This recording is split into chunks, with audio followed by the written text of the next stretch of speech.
Do you guys notice that the N in the 7-Eleven sign is lowercase? Oh shit. I was taking pictures like in my neighborhood, and like I happened to like take a picture of that, and then when I zoomed in to make sure it was like in focus and shit, and I was like, it's lowercase? Like I never noticed that. It's so weird. Oh yeah, look at that. I wonder why that is. I'm on it. I'm gonna find out why. I'm sure the designer of the logo had it in mind as a social experiment to find out who the real assholes in the world are, who pay way too much attention to things that don't matter. You're no fun. It's literally, it's for the smoothness of the graphic. That's their reason. Shut up, there's an actual reason? The 7-Eleven founder's wife thought the logo seemed a little harsh with all capital letters and suggested that the capital N be changed to lowercase so the logo will look more graceful. She's wrong. Because now every time I go, I just say, why is that lowercase? Clearly that means you are a sexist. Oh, without question. So, Keith, what are we here to do today? What are we discussing? Yeah, okay, so, first of all... Oh, delicious AeroPress coffee. Good evening and good morning, wherever you are at whatever time you're doing it. You're listening to the Nailed It podcast. Here I am. I'm here in the Nailed It headquarters, all around New York State. Coming at you pre-recorded. With me is Mr. Glen. Say hi to us, Glen. Hello. Hi, everyone. And we also have Lou here. Say hi to everyone, Lou.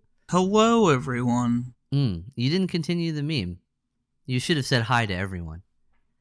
Like literally hi to everyone. Oh, hello, George Bush. Hello, Ronald Reagan. Hello. Oh, he's going down the list. Oh, that's adorable. I'm out of presidents. That's it.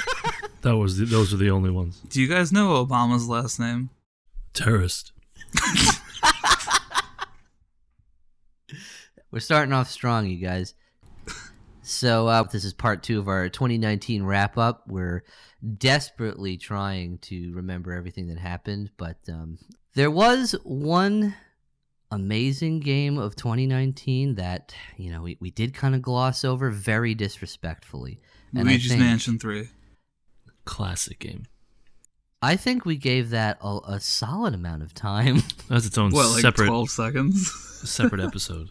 To be fair, I haven't finished it yet. It could, like, be racist at the end or something. Right. Nailed It stands firm as a very progressive channel. Yeah, we never shoot and interlaced.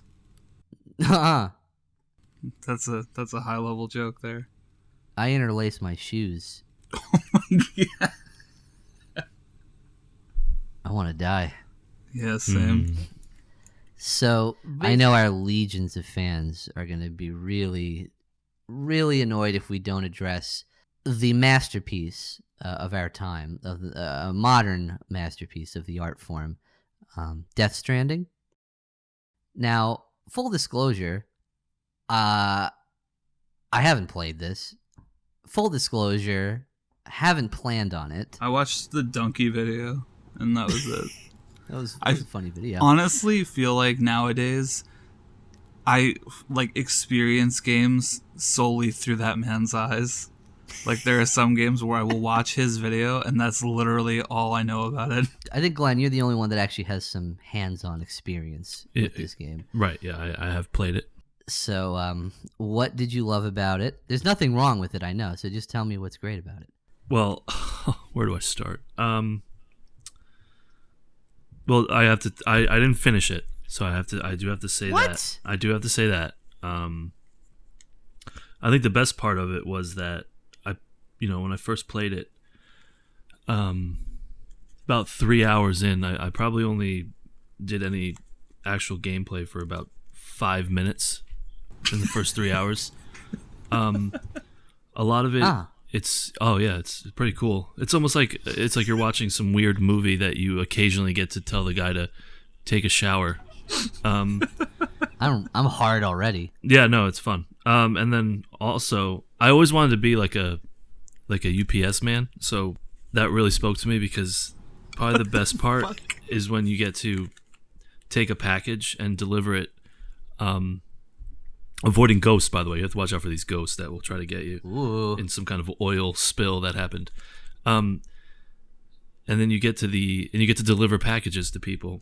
But you gotta be careful because you'll trip and fall over a rock if you're not balancing yourself. That game sounded stupid, but now it makes a whole lot of sense now. Well, I think if you like walking, Yeah. and if you like carrying things in real life, I think this might be the game for you. I got to tell you, I don't like carrying anything. Oh, okay. Do you like oil spills? Because I feel like that comes up a lot in the game. I haven't.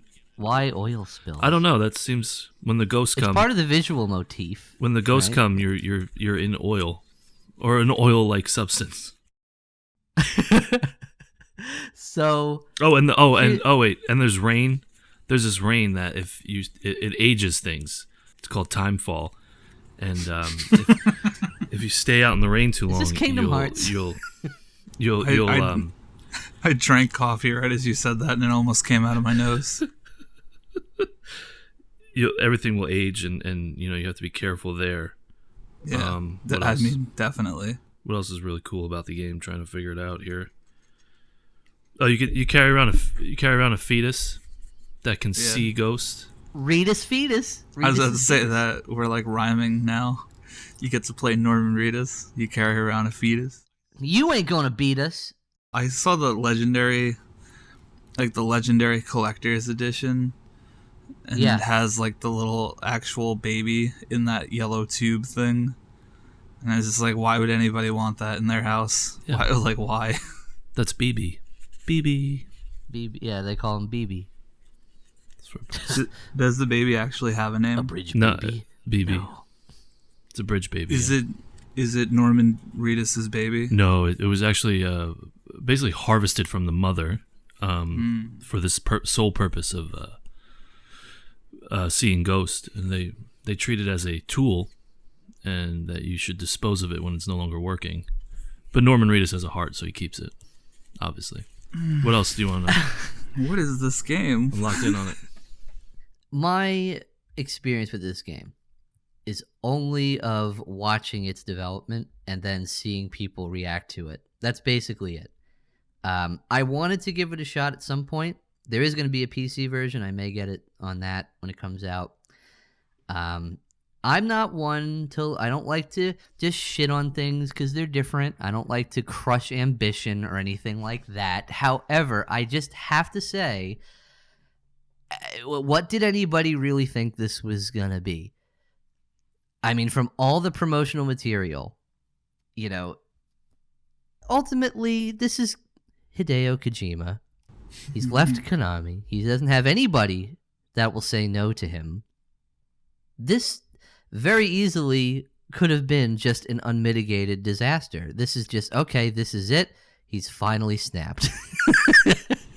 Yeah. And there's nobody to really tell him, okay, well, we got to make a game out of this, bro. Oh, I just want to add, you can't actually kill anyone in the game. You can't? Sorry, you can't? Right, because you'll in the game you'll cause a void out, and it's similar to like a nuclear explosion. What? Okay, yeah. let's back up a little bit. That's the correct response. Yes, it is. However, here's the thing. This game is obviously going to be story and presentation first. At the very least, I think everybody should have been well aware of that. So what do you do about the ghosts? You just run away from them? Well, let's go over the story. Let's see. How many world-ending apocalyptic scenarios can we have all at once? We've got that void out situation where now all of a sudden, just I don't know, out of nowhere there was an event that now the spirit world and the living world are now just one. Yeah, all of a sudden. something like that. Yeah. And now every time somebody dies, they cause essentially a nuclear explosion that will level a city. Yep. This is the future Greta is warning us about. Probably. So everyone has to be burned when they die. You have a limited time before they explode. Yeah, don't ask me why burning them helps, but I guess you're just evaporating every molecule of them before they have the chance to congeal and blow up or some shit. Or no, don't. Isn't the void out supposed to be when a ghost or one of these BTs enters the dead body or something? Right. So if after a while they turn into one of those ghosts, and when that happens, it causes like a giant explosion. And then there's the whole time adjusting rain. The time adjusting rain. It just rains and things just age in the rain. Correct. And like, yeah, things, anything, any kind of matter. So it could be you guys your could boots. be making literally all of this up, and I would have no idea. And I would just be like, well, it sounds yeah. absolutely made up. Oh, and then there's like the group of I don't know what you'd call them, scavenger. They're called the mules. Basically, people. Oh, this is okay. So people are still somehow they're surviving against all odds. Yeah, out in the wild. This physics-defying hellhole of a universe with like 10 different apocalyptic scenarios awaiting you around every corner. Them just being in bunkers underground is helping them. Glenn could probably fill in the details as to why, because basically how Glenn described every plot element to me was, okay, here's my quick excuse as to why this actually works. Like every single plot element seems like it's been justified like hastily. Well, there's always an answer. So like the time, fall, rain. They thought of everything. Like they were really comprehensive, but they gave hasty. You can filter it. You can filter the bad stuff out of it. Does it make you younger if you put it through a Brita filter? No, it just becomes regular water and you can drink it. Okay. And there's like special, I don't know. There's like, oh no, that's yes, that's right. It's Monster Energy and Brita. Those are the only corporations that have withstood this. These crystals. There's crystals you have to collect, and they do something. I can't remember, some kind of they give you powers, or not like powers, but powers against like the time rain or something. And these mule people are just they describe them as ex-delivery people who are just now get off on stealing deliveries. That's all they do. They literally there's like a fetish. They just want to rob your deliveries. That's what they do. They just can't get enough of it. They don't like terrorize towns or other bunkers. They just want to take your packages because that's what they need. It's like their drug. And that's literally what they say in the game is what they do. They need to take your packages. We haven't described the overall your mission though. Like as Norman Reedus with his fetus, what is he doing? Bridges. What is Bridges? These are all great questions. Well, you have to know at least that. It was 3 hours of fucking cutscene. You're going to find your sister in Los Angeles? Because he's supposed to be like uniting America again, you know. Well, that's the thing. He's got to go like get his sister from like he's starting out on the East Coast somewhere, and then you have to walk, across the country to Los Angeles, where there's the town of I guess Los Angeles doesn't want to join everyone else, so you have to basically on your way convince these people to join the cause. To bridge everyone together. And the way you convince them is by basically delivering what they ordered on Amazon. Huh. That's what you do. You just give them a package and they're like, oh, thanks. All right, we'll join you now. We're part of you. Game of the year. Now, the visuals are amazing.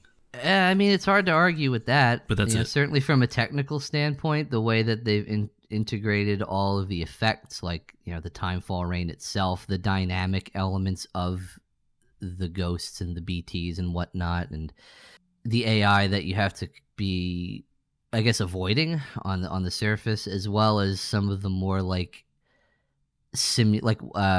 I don't mean I'm actually not saying walking sim in the degrading mean. I mean literally it's like a hiking simulation. Like the technical aspects of that. It's hard not to be impressed with that, but the problem is in terms of the game, it's also surface level. It seems like there's really no challenge to it. You're just kind of doing the job. I mean, that's part of the art, right? It's like, well, no, you're doing your small part with the community online to rebuild. Yeah. And you brought that online thing. You can leave stuff for other players to find and use in their game, which I guess is pretty cool, but look, let's face it. It's fucking they're Souls-esque mechanics. It's basically Demon Souls, Dark Souls style multiplayer mechanics. Very just passive multiplayer. I found it to be a lot more effective in games like that because it felt like you had a fucking hardship. Like sometimes there were moments in like a Dark Souls game or a Demon Souls where you're like, or Bloodborne especially. Oh God, like I'm never gonna fucking beat this. Like how the fuck do you do this? I can't do it. Right. You could warp someone in your game to help you. You could find clues. You could find people leaving messages around. Those little things like that added to the feeling that I'm not actually in this entirely alone. It's a really cool, unique feeling. Well, it was unique until literally every other game started doing it. But in this game, I just don't really understand. It just seems really pretentious. I don't really see the point. It's just like prolonging the inevitable. Like, well, I do have to get there. Is it going to be really tedious or is it going to be a little easier? Like, I don't know.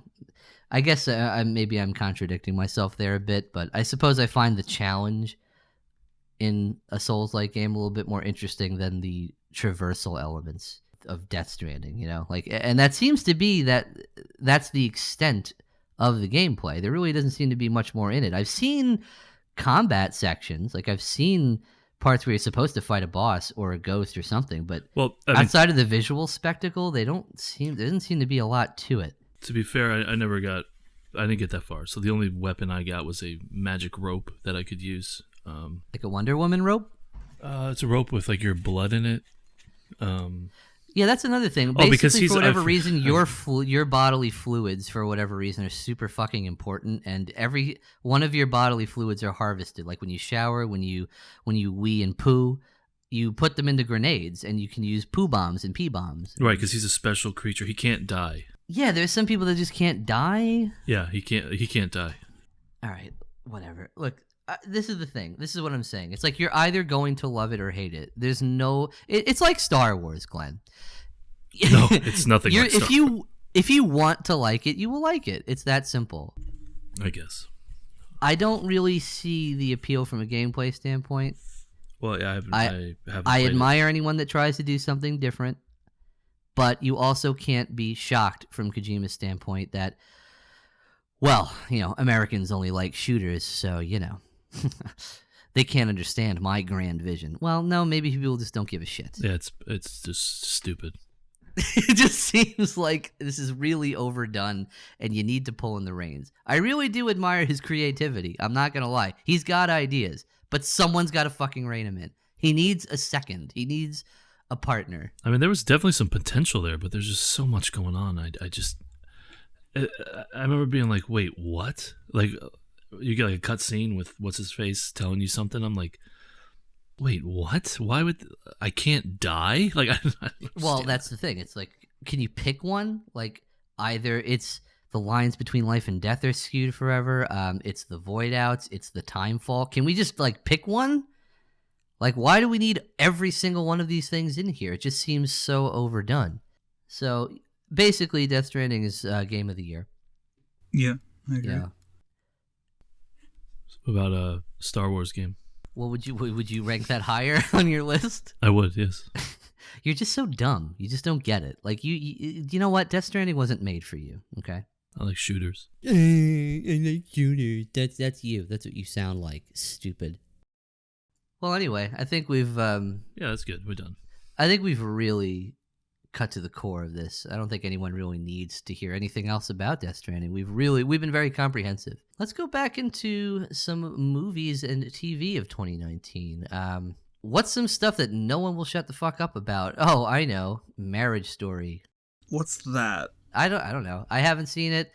People say the acting's really good. I saw this one scene that they're relentless about promoting, which is really good, admittedly. Like, there's good energy in there, and I'm assuming there's some good performances. But what say you? Have you guys seen it? What's the overall opinion of the full movie? I saw the movie. It is a movie that I saw. Are you lying to me?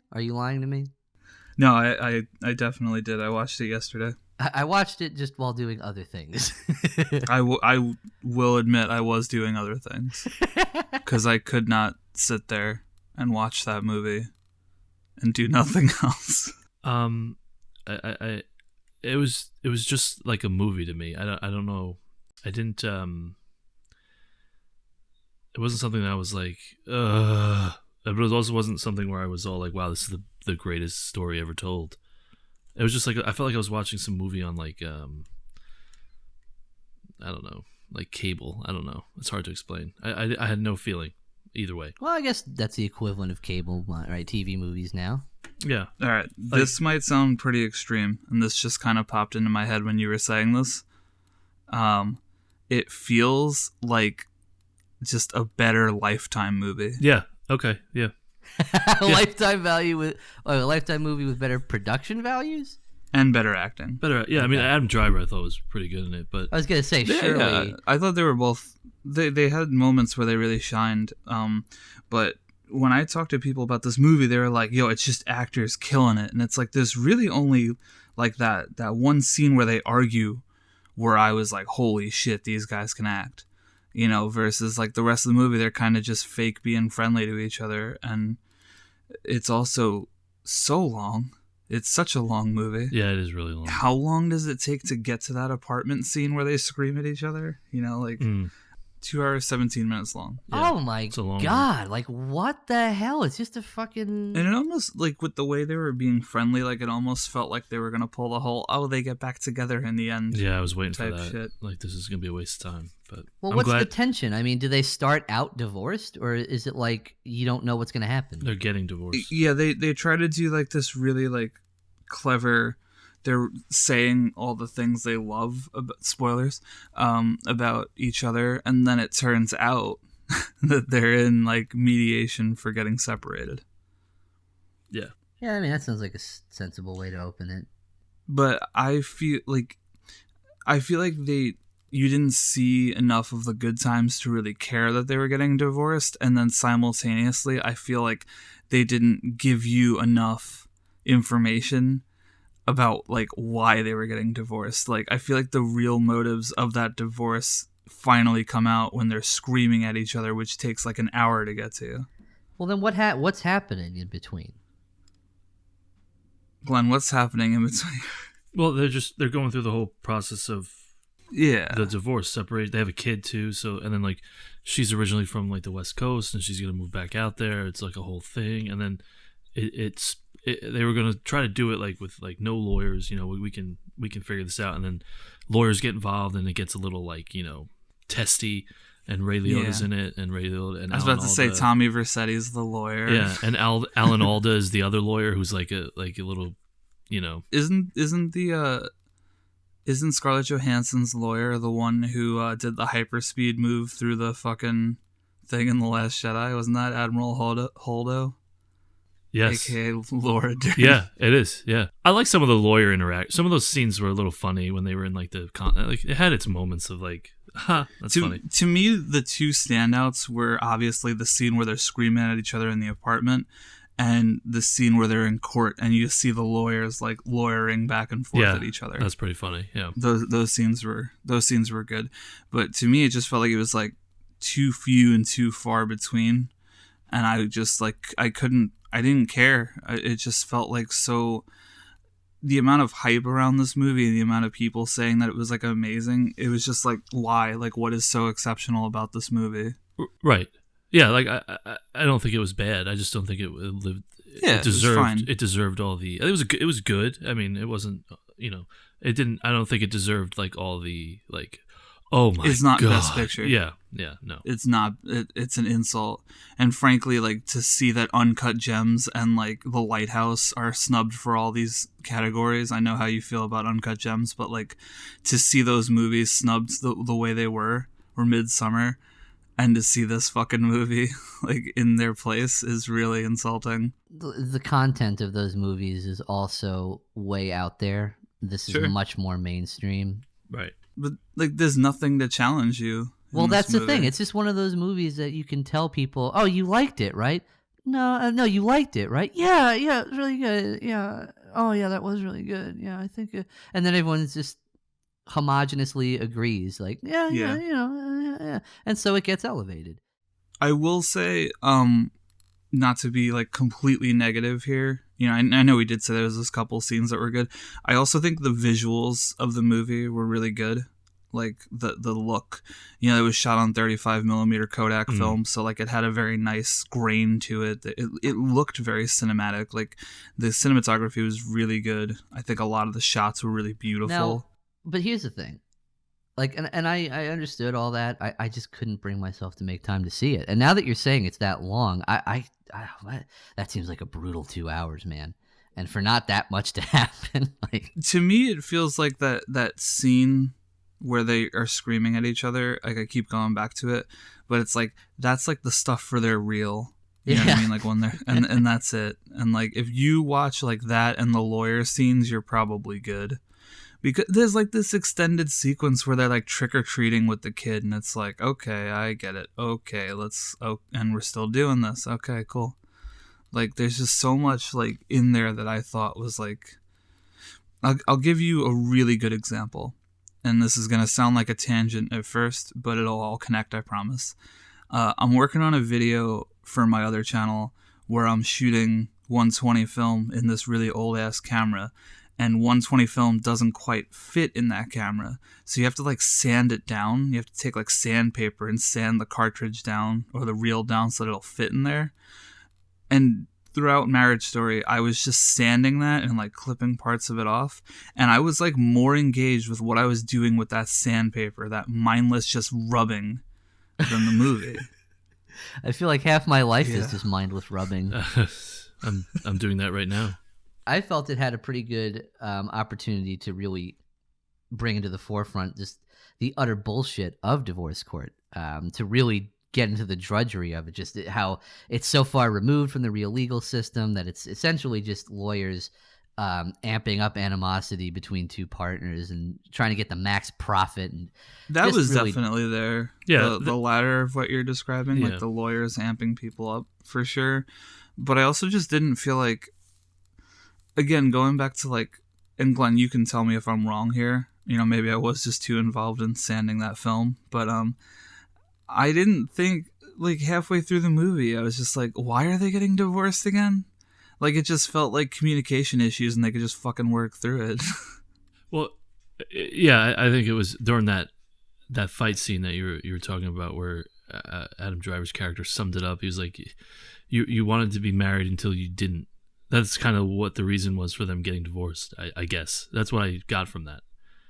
She just decided to not be married anymore. Didn't want to do it. I don't know. It didn't seem like, because they did make an effort to explain, like, you know, I had dreams and I wanted to be in the West Coast and you wanted to be in the East Coast and blah, blah, blah. Like, but yeah, it's like, and also, I mean, I would be an asshole to not bring up, like, Adam Driver did cheat on her. That's kind of he did. That's true. Yeah. With that's like kind of a big deal. The stage manager or something. And and she was just such a fucking like why? Too. Scarlett Johansson, let's be honest. I was about to say, yeah. Well, was she not giving him the goods? Well, yeah. This is the issue, Keith, is that all this information we're saying doesn't happen until that fight scene. So, like, all of this crazy shit is kind of just, like, brought up at once. So, like, there, you know, you meet the lawyers, you go to court, like, all this shit, he buys an apartment in LA, all this shit takes place before you really know the meat and potatoes of it. So it's right. Like you're with them.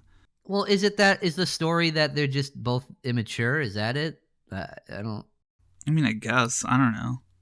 It's that to me was the problem. Like, I feel like you needed that fight scene to happen, like, way, like, that should have been, probably like, getting out of Act 1.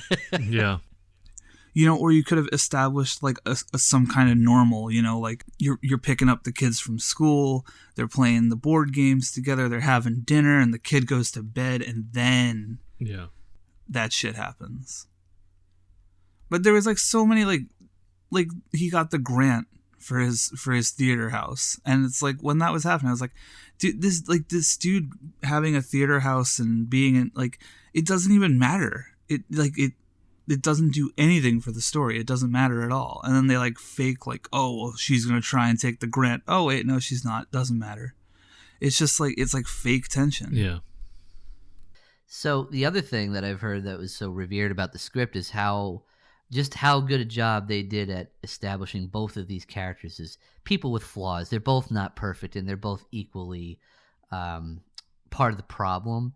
Did they, in your guys' opinion, fairly balance out the sides here? Do you want to take it? Or I was going to say, your silence speaks volumes, because it seems like nothing happens in this friggin' movie. Well, she didn't get everything at the end, did she? No. Well, She was upset that she got more of like. I don't even mean something... just that though. Just like, is it all the guy's fault or not?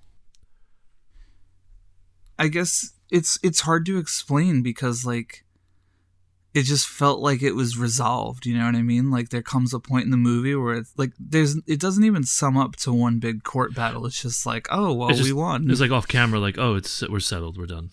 Right. Like there's a moment where it cuts and like Scarlett Johansson and her friends are like at this party and Laura Dern's like, oh well, we did really good. Like they didn't even show the whole resolution. So I guess the reason we're both hesitating is that like I don't really know how to answer that question, like other than she did get the kid. So like, well, they split custody, but it was like, but like 55-45, and she was like, but I didn't want that to be like, oh, she's got a heart or whatever. I don't know. But like the reason I say it that way though is that the kid's still in LA. Like he wanted to live in New York, so now he's moving his life to LA basically. The kid was annoying. Fuck that kid. Yeah, he was not a good actor. He kind of reminded me of like Danny from The Shining, but worse. Yeah, the kid. It didn't make me like ugh, go away, kid. Yeah. Oh, and then we're forgetting the scene where I thought Adam Driver killed himself. Oh yeah, accidentally killed himself. I was like, what's going on here? It's just blood everywhere. Yeah, that was a good scene there. Like accidental suicide. Like he slit his wrist. He has a knife trick. Like his son has. This is while the woman's there observing like the relationship with the kid. She was pretty funny, that lady. But like, oh god, yeah, she was like critically boring. Yeah. But like he has this knife trick, and he was explaining like what it is. Like he goes to like slit his wrist, but he retracts the blade, and the kid loves it. But this time he but he's and he's just bleeding out. And when he tries to put the handbag on her, yeah, that scene was actually really good too. That's why she's like, "Don't touch me." He's got blood everywhere. Yeah. And then he goes in the kitchen and he's like trying to put paper towel. He puts like 2 Band-Aids on this gash. And then he passes out. And then I'm like, "Oh my god, he's dead." Yeah. Because that would have been actually a great way to end it. Oh, he's dead. Just by pure incompetence, the movie ends. That'd be great. Trying to impress the lady so he can keep custody of his son, and he killed himself by accident. That is the A24 ending of this movie. This movie sounds really stupid. Anyway, let's move on. Did you guys? We also took a look earlier in the year. This is technically a Netflix movie, but we actually saw it in the theater, little art house theater. And this is El Camino, the follow-up to the ending of Breaking Bad. As nice as it was to see a lot of the characters come back and then attempt to continue the story, that's just what it felt like, man. It just felt like an attempt to get back in on the glory of the series. I really didn't see any point to it existing. It really isn't bad. It's not bad, but within the context of the perfect series, I have to say, given that context and the bias, it's kind of bad. Without it, if it was its own isolated thing, it'd be an interesting little crime drama, a little slice of life. But the majority of it just felt very artificial, like it didn't need to be there. It didn't really even fill in that much of the story, something that you wouldn't have assumed already, that essentially Jesse escaping his situation. Well, you kind of assume at the ending of the Breaking Bad series that that's how it's going to go down. It's like they attempt to fill the gaps between him actually getting away and starting a new life. But that's it. It just ends at that point. You don't see his new life. It's not like a 20 years later kind of deal. You see where he's at and where he's going to be. It's basically just biding time until the very end that we assumed happened. Performances, very good, obviously. There's some odd character interactions of characters that just, they look way older, and it doesn't really, obviously, Breaking Bad is older now, but some of them look distractingly different. It does take you out of it a little bit. Yeah, even Jonathan Banks in Better Call Saul now is clearly like 10 years older. And it's kind of weird because he should be 10 years younger.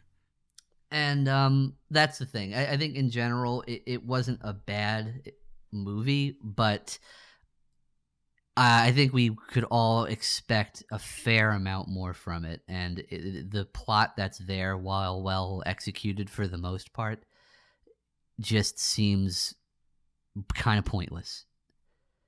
Didn't really add anything. Sure. I'm half with you. I agree with the idea that like it was a story that didn't need to be told, because it is very straightforward. But at the same time, I still had fun with it, and I still enjoyed watching it.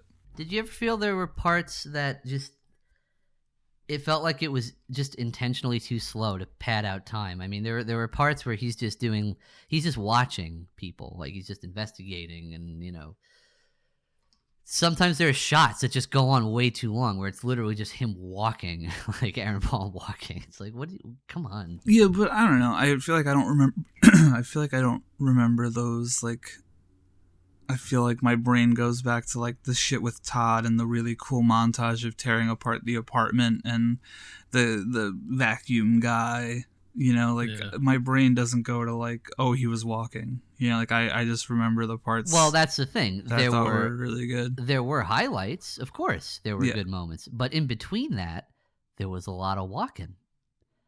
Stuff that could have been condensed to like 60 minutes. Yeah. I'm not arguing with you. I do think it could have been an episode, and I also don't think it needed to be a thing, but I don't think it's like soiling the legacy of Breaking Bad or anything like that. Yeah, I think it kind of is. It's just because they were so aggressive with the main series itself, not spending a second on things that really don't matter and really tailoring it to 5 seasons. Like, well, hey, it's over. We could make more. Yeah, we could be The Walking Dead. We could drag this out for as long as we can and just cash in, but nope, this is it. It was one of those rare moments in time where the network allowed them to complete their vision, and when it was done, it was done. And this is like the antithesis of that. It's like, well, no, we want to relive this a bit. And we want to kind of cash in on the name a bit. And here's a story that probably could have been a 20-minute episode or maybe a regular episode, and doesn't really add that much. That was my ultimate takeaway. Even though there were some really good scenes, like there was that awesome montage where they had that overhead shot of him tearing up the apartment to basically look for the cash that Todd and every one of them must have left behind, and they kind of fill that out with backstory of stuff that you never saw in the show, or they kind of retcon stuff a little bit to insert stuff of Todd just taking him places. Todd would just like kind of take him places, like to his apartment, and like I don't know. A lot of it kind of just felt shoehorned in, but they did lead to some cool moments. What about you? What say you, Glenn? Did you saw this, right? Well, I didn't watch Breaking Bad. Wait, really? Well, I didn't finish it. So wait, why did you watch this then? Oh, because I watched it with Carrie and my brother, who both did watch Breaking Bad. Oh. So that must have been a weird experience. It's funny you should say that, because they both thought like at the end okay, like why? I liked it. I enjoyed it from the sense of like it was just a standalone movie to me. I had no idea what was going on. You know what I mean? I thought it was interesting. Like you said earlier, it was like an interesting little like crime thriller thing. Like I was intrigued by it. Now I'm not a complete idiot. I do know of Breaking Bad, and I know of the characters. So that was like, sure. Oh, that guy. Okay, you know what I mean. But I thought it was a good movie. Now Carrie and Matt, I enjoyed it. Carrie and Matt were kind of like the same lines as you. Like, all right, like did that need to be made? Like, what was the point? It was like just another episode. And I will say there were some uneven production values. It was pretty clear that Netflix was the ultimate destination, and that's how everyone's going to see it. We just happened to see it in the theater. Sure. But overall, it really felt like an episode of the show. It really did. For better or worse. I was about to say, I mean, you could argue that that's a good thing that they still maintain that style. The biggest complaint that I have about it is that it didn't feel like the camera of Breaking Bad. Like Breaking Bad had a very distinct handheld shot on film style, And if like this, there was a lot more locked off on a tripod shots. There's a lot more like steady, stable stuff. And to me, like Breaking Bad's camera was so iconic because, like, I mean, how many shows do you see where literally the entire show is handheld, except for those weird POV shots? But pretty much everything is handheld. And I mean, I think they had the same camera operator from season 1 through 5. You know what I mean? Like, they had a very intimate relationship with how that camera looked and felt, and El Camino does not translate that. You could argue too that the whole thing is filler, because like if you have a brain, I do, and yeah, you know, like you know what Jesse's gonna do. Like after everything Jesse's been through, if you really think like he's gonna go back to drugs, and you know, it's like this dude was literally a slave. Like, yeah. You know, he's gonna get the fuck out of there, and he's literally in the show said he would go to Alaska. So, and that pretty much happens, and then it's over. Yeah. All right, so you know, Finn. Can't lie, it was interesting romp to see all the characters come back, but in general, kind of disappointed. I think it's worth a watch. Let's talk about the real movie that's been snubbed at all of the awards ceremonies. Best movie of the year, probably the decade. Detective Pikachu. Really, I mean, high art. It's a fucking 3D fuzzy Pikachu. He was adorable. No, yeah, he was. Fucking Ryan Reynolds voicing a Pikachu. I mean, that's just the kind of madness you have to experience.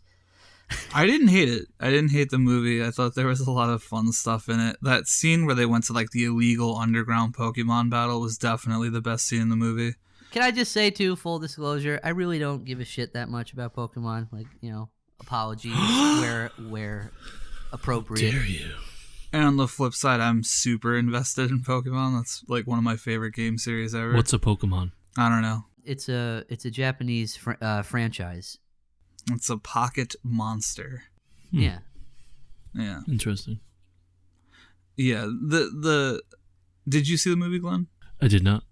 I don't blame you. You're However, it was one of those movies that, you know, me not being kind of meh on the property and Lou being really into it, it didn't matter. I mean, I didn't know what to expect from this fucking movie. I saw the trailer. Yeah, to be fair, I didn't either. I never played the Detective Pikachu games, but there actually was like a series of, from my understanding, kind of like, what's that? The lawyer game? I'm blanking. Oh, Ace Attorney? Yeah. Apparently it's like kind of up that alley. And you like solve mysteries or whatever. So like I really didn't have any idea. Well, that's the thing. Going in, seeing either. the trailer, it's like I didn't believe it. I thought it was fake. I didn't think it was real. It looked like a really high quality fan parody. But it happened. And I was thinking, like, is this really the direction they're taking? This is actually happening? I had to give it money just for that. It was so outlandish to me. And I will say it turned out to be a lot more goddamn generic than I thought it would be. It's definitely, you know, kids movie, blah, blah, blah. But there's also plenty of stuff in there that, you know, grown adults, like, clearly they know that the Brony equivalent is going to be seeing this movie as well. Whoa. So, like, calm down there. Well, that is what it is. I mean, essentially. Like, that's the market. Also the market they're trying to hit. Like, are you saying I'm a Brony but for Pokemon? Is that what you're saying? Yeah, like us. Like the neckbeards that are going to see the movie in their 30s when it should be for kids. Like those kind of people. It was clearly made for both. And at a certain point, it's just pure insanity. It doesn't make really much fucking sense at all. And I don't even know why they bothered to really go out of their way and contextually explain everything that's happening in the story with the dialogue. Wasn't the villain Philip from Shaun of the Dead? I think so, yeah. Yeah, that was cool. I forgot his name, damn it. Philip. Yeah, I don't know his name. It's too... Philip. Kill Philip. Sorry. Don't forget to kill Phil. That would have been funny if they put that in there as a line or something. But hey, well, he's in a lot. Oh, Bill Nighy, that's it. Bill Nighy. I just recalled it. The science guy. Sorry. I I gotta say, some people were like shitting on the movie's visuals and effects, and I was like, I didn't understand it. That was the best I part. thought they looked pretty goddamn good. Yeah. I was not expecting anything from this. And for the people who are arguing like, oh, well, they're not cartoony enough, it's like, yeah, but it's with real people, so you gotta make them look real. Like, they should be fuzzy and furry. Well, unless you're gonna animate the whole thing, yeah. Right. Yeah, it's one or the other. If you're gonna bring them into the I third thought they dimension. looked really good.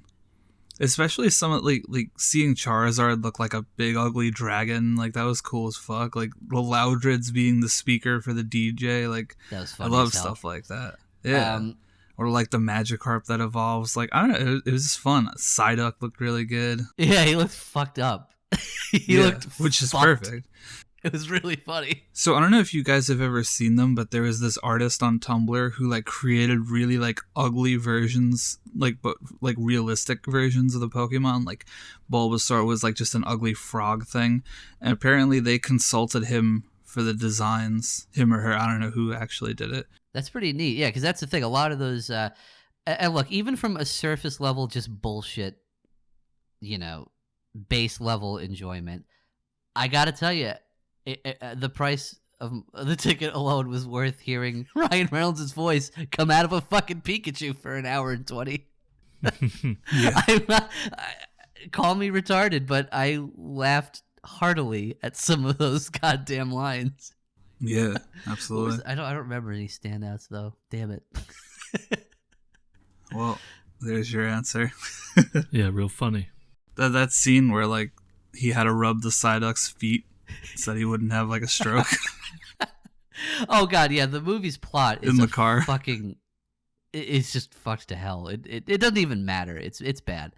But the last 15 minutes are like really insane. Yeah, it doesn't even it's just give up, just let it take you on a ride.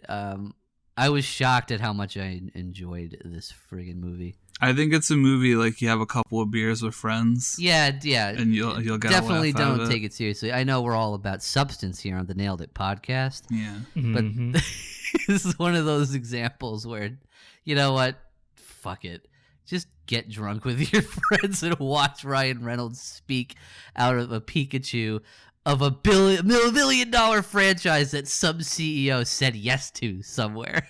Like, just enjoy it. Have it be one of those I'm in the best timeline experiences. How the fuck does this even exist? I guess I enjoyed the context of it more than the movie itself. Yeah, I still, same as the others, like I think it's worth a watch, like even if you don't like Pokemon, even if you think you're not gonna like it. Yeah, it's not even really very long. I mean, the movie has a crackhead pace. Like, it's dumb and doesn't make any sense, but it just kind of like if moves. Marriage Story was that speed, I probably would have been okay with it. There you go. Well, I mean, come on. How many people are going to say, hey, I got a fucking Marriage Story for you. It's 2 hours. And then someone says, yeah, okay, let's do that. No, that's dumb. Detective Pikachu is very high IQ. Yeah. You have to watch Rick and Morty to be able to watch Detective Pikachu. Yeah. So I guess we'll moving right along. Not too long after that, we did have the other Avengers, the final chapter. That did come out last year, right? That was 2019, right? I think so. Endgame? Is that the one? Yeah. Yes, the sequel to Fuck War, Endman. Yeah. Well, they did it. It's over. Quote unquote over.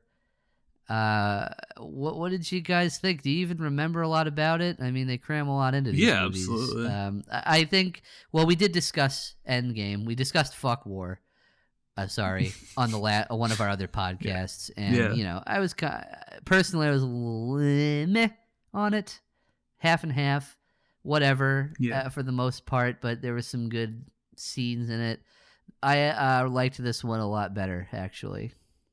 Same here. Thought the stakes felt pretty good. I think a lot of the drama felt legitimate. Good acting. I think this is about as good as you could do, cramming all these goddamn stories into one script. And they really toned down on the CGI horse shit that makes it so hard to watch. It really, I think the action scenes in general were not only sparing, but when they happened, pretty well executed. Like, I could see what was happening. They felt cool. They felt practical. They saved it all for one big money shot at the end. But whatever, it felt like, okay, it was leading up to this. It kind of has to be this. I think it was a really good way to close the chapter for like the last decade of films. Like, I feel like it was pretty satisfying to see the way things turned out. It obviously wasn't perfect. Like, I feel like they kind of broke their own logic in a few places when it comes to like the time travel stuff. But it's another one of those kind of in the same vein as Detective Pikachu. Like, I feel like he just can't like. Well, okay, that may not be high praise. As I'm saying that now too, it's like, well, why is this different than Star Wars for me? Because Star Wars, like, those weird inconsistencies, like, I feel like I can't ignore those, but for some reason in Avengers it's like, whatever. Well, how many are we talking? It feels like the Star Wars movie, it's like every 10 seconds there's something that fucks your head up. Yeah, I mean, I feel like and what did we call it? Endman? Yeah. I feel like Endman was for the most part pretty sharp, but then there, like, the Steve Rogers thing at the end makes no sense, that he's like old, because that should have made another timeline. Oh, and then, but it was such an obvious movie moment, though. That's what they want. They wanted to have him. Oh, look, there he is now. He's waiting. He knew exactly where to be. Like, there's 500 things wrong with that. But yeah. And then, I mean, like, Rebecca couldn't get over the fact that they wouldn't use the time stone just to bring Tony Stark back, which is like, yeah, he's done with the movies. You know what I mean? Well, but look, if you're gonna accept that, then you're gonna have to accept literally every fucking problem with the whole story in general. Like, the only stone you need is a time stone. If you control time, that's all you that's it. Game over. You don't need anything else. You need all 6. No, you don't. Right. Well, the time stone alone just creates different. Is there 5 or 6 realities? No, you can do whatever you want with it. It seemed like you can go backwards in time, forward in time, stop people. There was so many different rules, though. Like, you go back. They went back in time and did something, and it started a new reality. They had to come back or something. I was about to say, remember Doctor Strange, and they were saying like how you shouldn't fuck with that.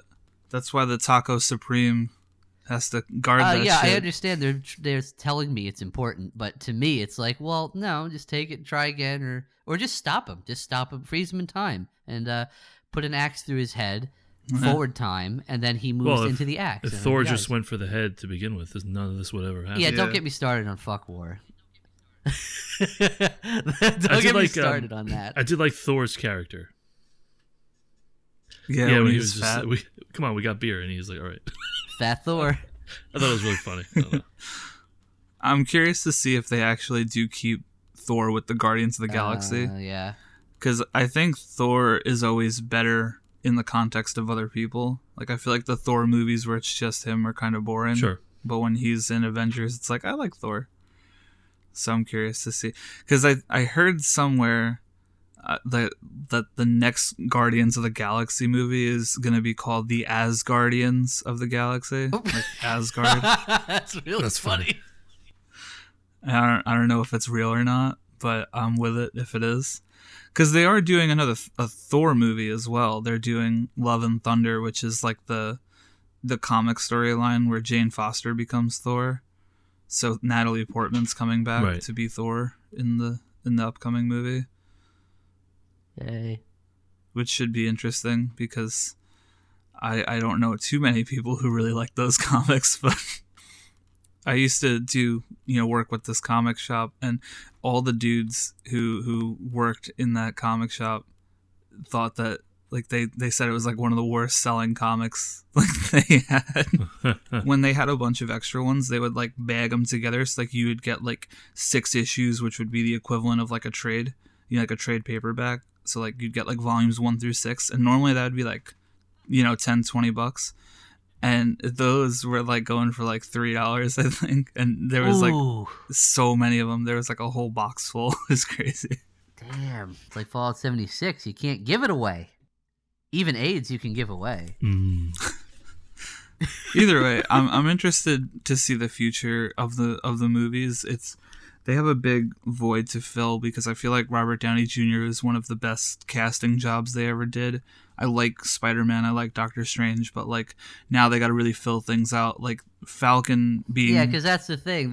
They're still technically, they have a lot to prove still. Yeah, like Falcon being Captain America is cool. I want to see what they can do because like I dig that move. I think it's cool. Yeah. Inevitably, they're probably gonna make Iron Man's daughter become the new Iron Man. I think. Wait, yeah. Iron Girl. Well, did you hear that whole thing? They made that the new. Gonna level with you, Lou. Probably not. So they had like a new comic where like this 16-year-old girl from MIT becomes like the next Iron Man, and they named it Iron Heart, which apparently is a porn parody of Iron Man from the 80s. Ooh, unfortunate. I really don't remember that much else about it. I've seen it twice, but I remember liking it. Yeah, not being. It was fun. It's another one of these movies. It was satisfying enough. I really enjoyed like seeing them go through the old movies. Like I said, it was just a nice like roundup of a chapter. Like I wouldn't say it was high art. I wouldn't say it was the best movie of the year, but would you say it's cinema? Sure. Stamina. Speaking of cinema, guys, we got to talk about two directors that had some fine cinema this year. Scorsese and Tarantino. The Irishman and Once Upon a Time in Hollywood. I didn't see either of these movies because, I'm sure they're fine, but I guess I'm pretty fatigued. I just can't generate the emotion to care. I saw Once Upon a Time. How was it? Boring. It was long. They're both very long. I didn't see Irishman. I didn't see either, so whatever. I thought Once Upon a Time in Hollywood, just there was a moment where I was sitting in that theater and I was like trying to angle my watch the right way towards the screen so I could see what time it was. Because I didn't want to take my phone out. I didn't want to be rude. And in that moment, as I was trying to do that, I was like, this movie is devoid of a point. Like, what's the point of this movie? And then it all kind of adds up to like the last 10 minutes. There is this batshit insane action scene. There's no action in like the rest of the movie. It's just all two people talking. And then it adds up to this action scene that is so good that I wish it was just like a 10-minute YouTube video of these people fucking up other people, and that's it. Because that one scene is worth watching. But the rest of the movie is so boring. Really? That's all I have to say. It's just to me it's like Tarantino jerking himself off, being like, "Hey, look at how well I write characters." Were they good characters? Were they well written characters? I literally don't remember their names, other than the fact that it's DiCaprio and Brad Pitt.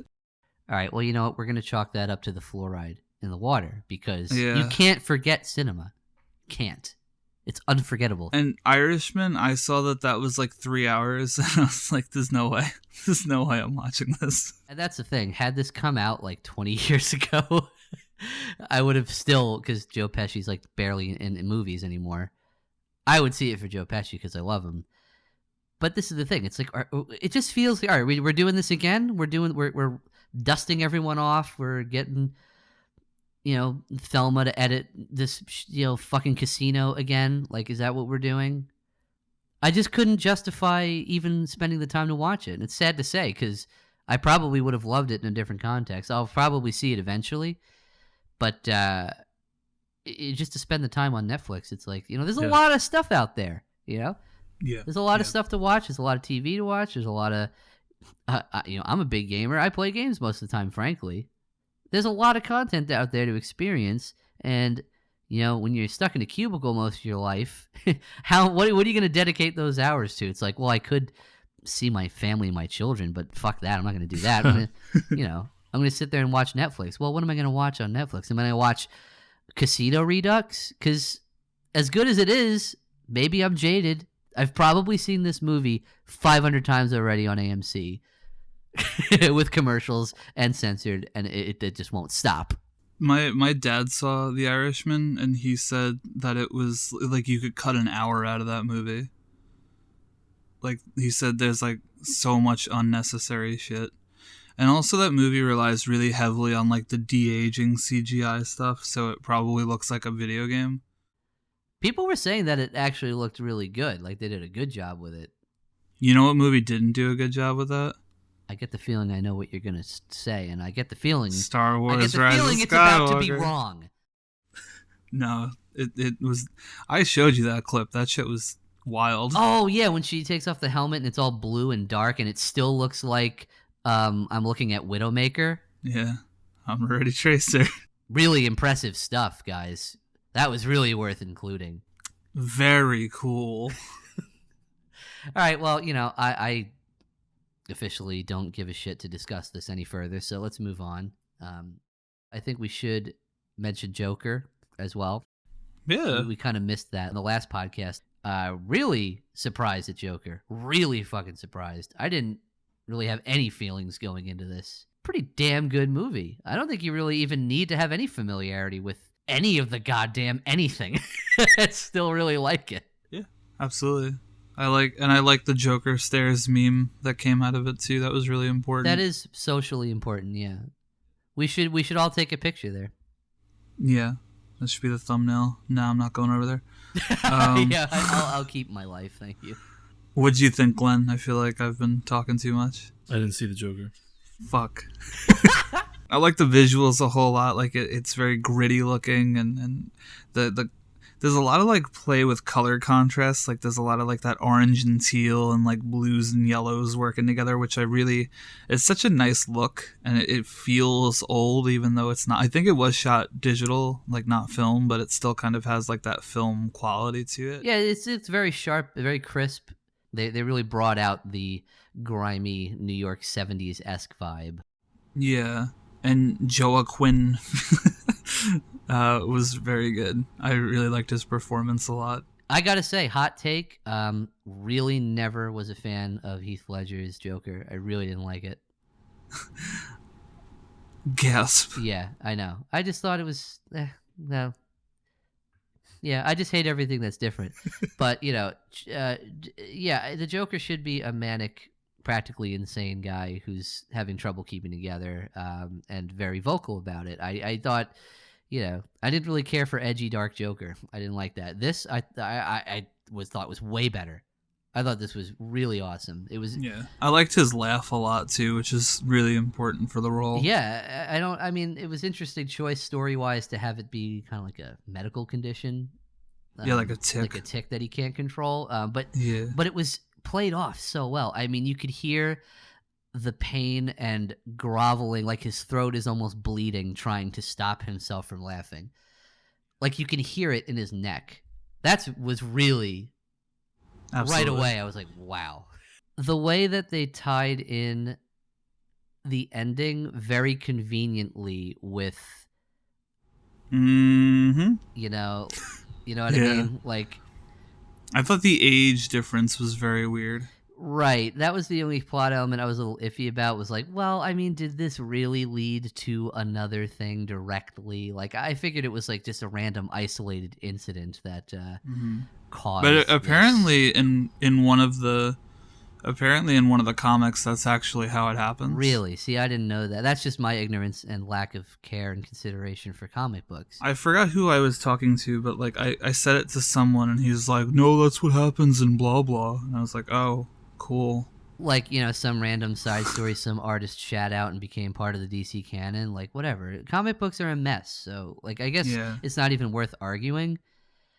I just think even for this movie, it just felt like a really odd, bullshitty, full circle thing. Like one coincidence leads to another with this chaos theory. It's like, right.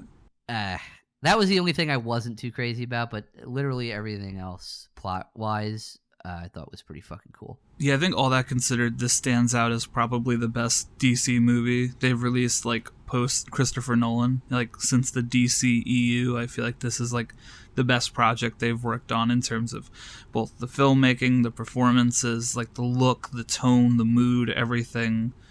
is pretty good, especially when you put it in context with how bad the other movies were. Yeah, I mean, I didn't see Shazam. That also looked like it had potential, but let's face it, 75% of the movies DC finances are dog shit, and most likely I watched Shazam on the plane. How was Shazam on the plane? Wait, was that last year? No. I don't know, was it? Was it? I don't know. Google. This is why you listen to the Nailed It podcast. I don't know. Yeah. It was hard. It was. Yeah. Holy March. shit, we can talk about it. Glenn, was Shazam good? Well, I watched it on the plane, so it got me through the 4-hour flight. Excellent. Great endorsement. The movie was 4 hours long. long. The movie wasn't 4 hours. I watched it 3 times. It was all right. I think it was like for children, but it's fine. Really? It still looked like it was going for a little bit like it was like the gritty tone, but way happier. Like way more happy. Right. It was like for kids, and it was like it was all kids in it. It was just children. So, I mean, Shazam himself is just a child who turns into the man. But like that, just because there's kids in it doesn't mean it's for no. kids It's like for children. Look, the point is DC doesn't have a fine track record. Okay. Look, Birds of Prey is coming out. Okay. Like who the fuck? I think it's out actually. It's out. Yeah. Even better, it's out. Let's because hope it's Margot good. Robbie was on Hot Ones. Oh. Well. Yeah. So here's the definitely. People like it apparently. Nobody. Okay. If you liked Suicide Squad, it doesn't matter. Okay. Then you'll like anything they make. It's not even. It's a moot point. Who wants a sequel to that? No, nobody. It's like a spin-off, not a sequel. It's not a sequel, Keith, at all. I mean, get it right. Jeez. I want to die. Yeah. All right. Well, so whatever. People saying it's a redemption for DC. Oh, stop that. Okay. People were arguing that about Wonder Woman. If anything, Joker is like that's the best movie I love Wonder that they've Woman. done in a long time. Wonder Woman, I thought was pretty good. Oh yeah, no, that's what I'm saying. Wonder Woman was very good, love Wonder but it was also very by the numbers. It was good in context of everything they'd made up to that point. It was good because they ripped off Captain America. Yes, they basically copy pasted that story. But whatever. Well, I mean, but it is. There you go. There's nothing you can do. Marketing is marketing. There's nothing you can do. I was just thinking that. So let's move on from this. Like, I'm miserable. Let's talk about something else. This has got really good reviews, you guys. Wow. Parasite. Here's a little deviation from the norm. Parasite. Lou and I saw that. Glenn did not. Yeah. But that was a very cool movie. Yeah. Definitely one of those movies that really trying hard to be a genre melder, and from the trailer they want to make you think it's something totally different than what it actually is. It's not a horror. It's not there are some thriller elements to it, especially later on, but for the most part it's like a family drama, comedy drama. Yeah. It's like a dark comedy. Yeah. And it was really good. It was very well acted. Performances were really good. Yes. In this movie, it didn't really bother me that as much. I felt like I could kind of just focus a little bit more on their performances than actually reading the dialogue. Yeah, it's almost in certain areas of the movie, I feel like you didn't even need them. They do play around with expectations a little bit to a fault. The ending, I think, is the weakest part. Yeah, I'm on the same page. It felt like they really didn't know what else to do at that point, and they kind of squandered the potential of like a supernatural and ghost-like element for a fake out, which I would have preferred. Yes, I guess it's a little bit more traditional, but I think it would have made a much better balance for the movie if they had worked that in as a better part of the tension instead of just occasionally mentioning it. Essentially, the idea is like this really low-class family ends up kind of scamming their way into working for and being fully financed by a rich family. They both the daughter and the son in the family fake being like tutors for their kids.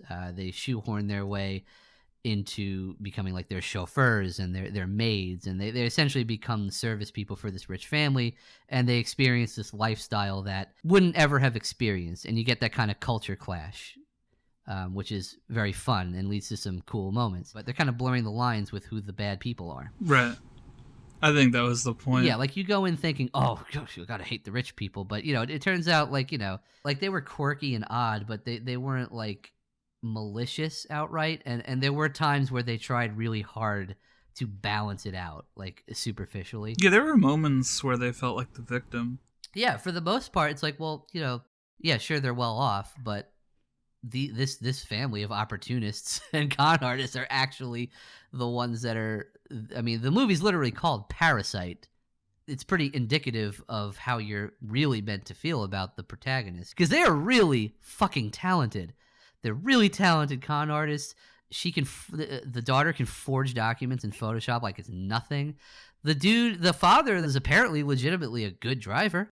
These are all things that don't necessarily need college degrees, and that is part of the overall story. It's like, oh well, what are you going to do without the degree? And to get the degree, you got to have money. It's like a chicken or the egg thing, which is very relatable. Everybody can relate to that. There's a lot of really, really good scenes in it. It's overall really well acted. They have that one scene, which is inevitable, where they're going to be partying in the house and they come home early. They have this almost like a Home Alone-esque sequence of them trying to escape. Yeah, that was cool. It was really funny. That was pretty intense. I think it really does fall apart at the end, though. I think those elements could have been worked in a lot better throughout the story.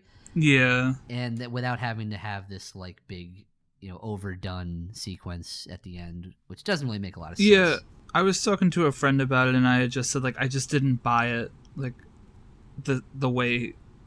I'm trying to be vague, but it's just, like, the motivation for what the father does. I just didn't buy it. It kind of mixes the message because... on the one hand, I feel like they're trying to say, like, these people are noble in what they're doing, right? Like they're doing bad things, but they're, like, justified in why they're doing it, and then they completely go back on it in making him do what he does. Well, I will say that is a legitimate point to the writing and to the script. It's like, they may stumble around it clumsily at points, justifying the morality of either side, but it does at least give you something to talk about, and it does legitimately, it makes you question, okay, well, who's the villain in this story? I think that was one of the more interesting parts of the movie. Still, I think worth a watch. I think visually it's very beautiful. The performances are really good. Yeah.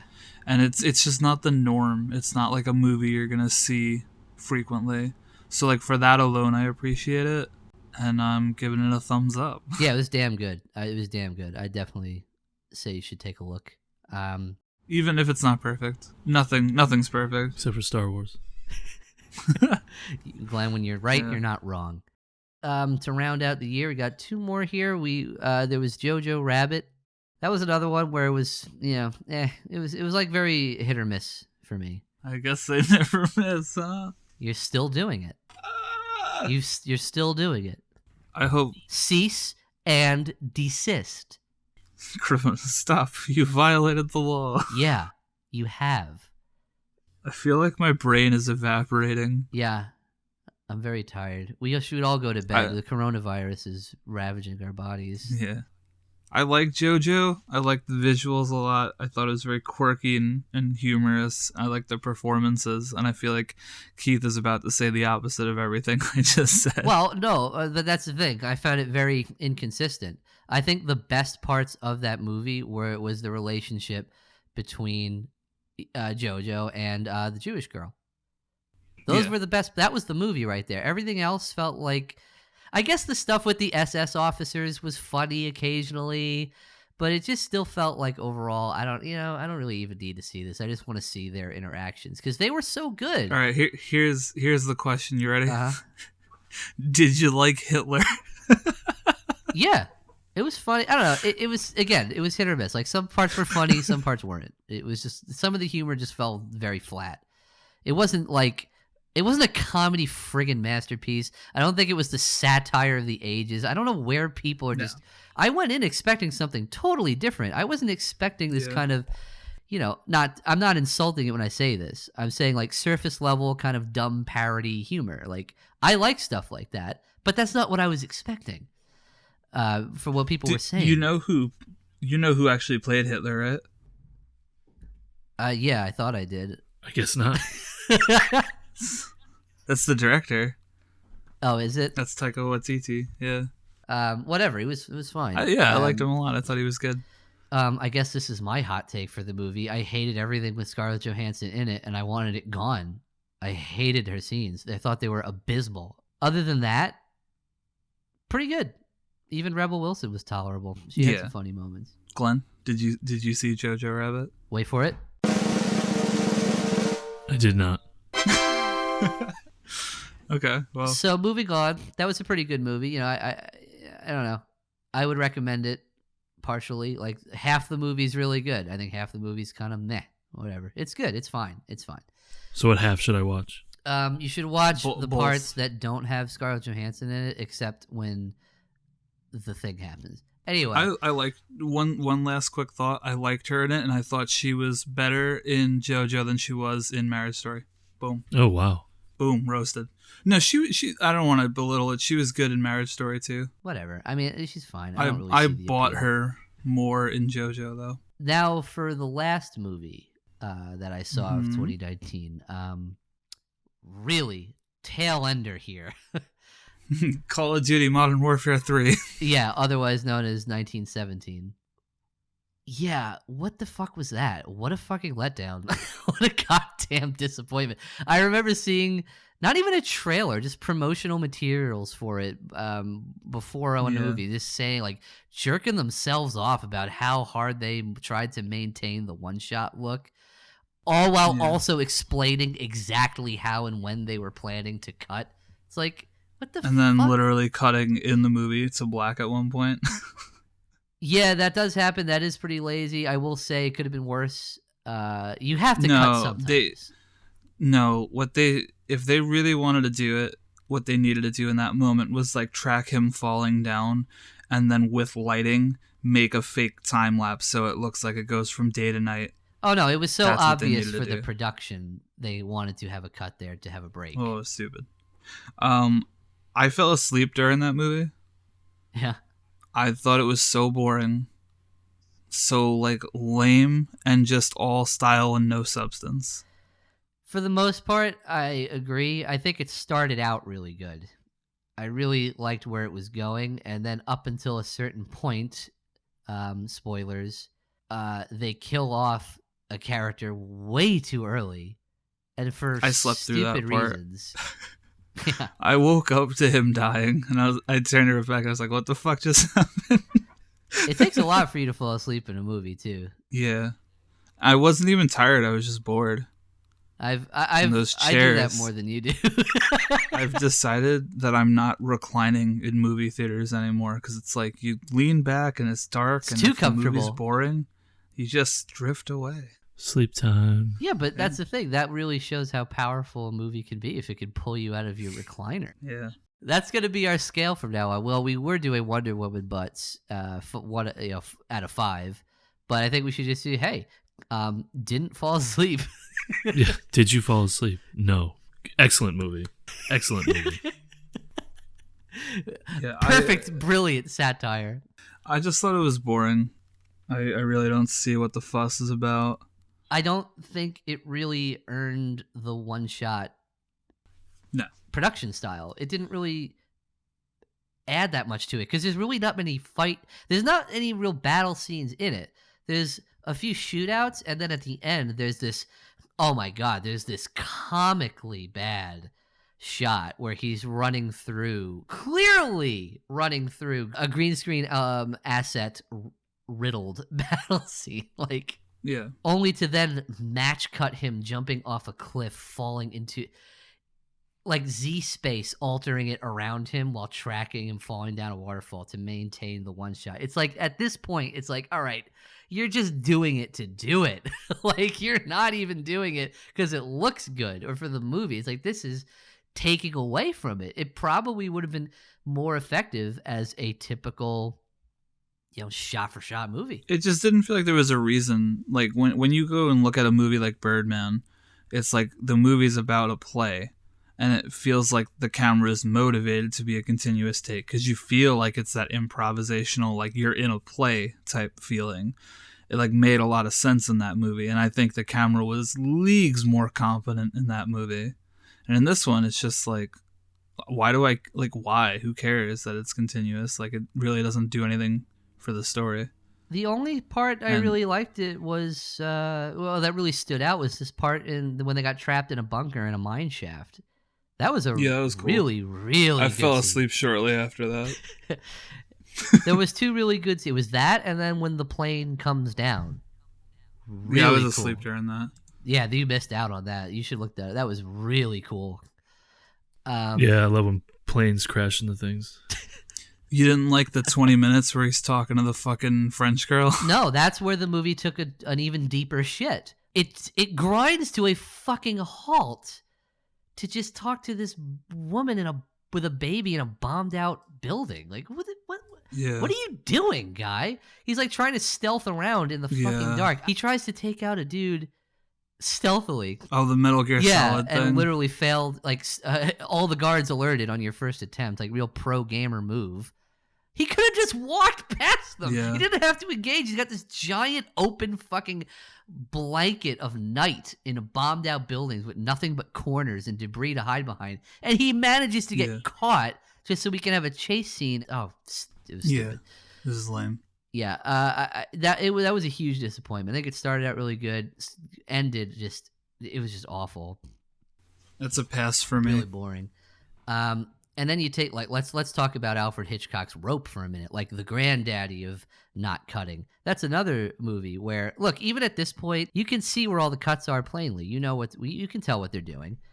You know, they typically do the whole, we're going to zoom in onto an object and obscure the frame and zoom back out, because at that time they can only literally film for a certain amount of time. I mean, you have canisters that are going to run out, and there are also times in there where they literally just cut, like they'll just cut to a close up of somebody.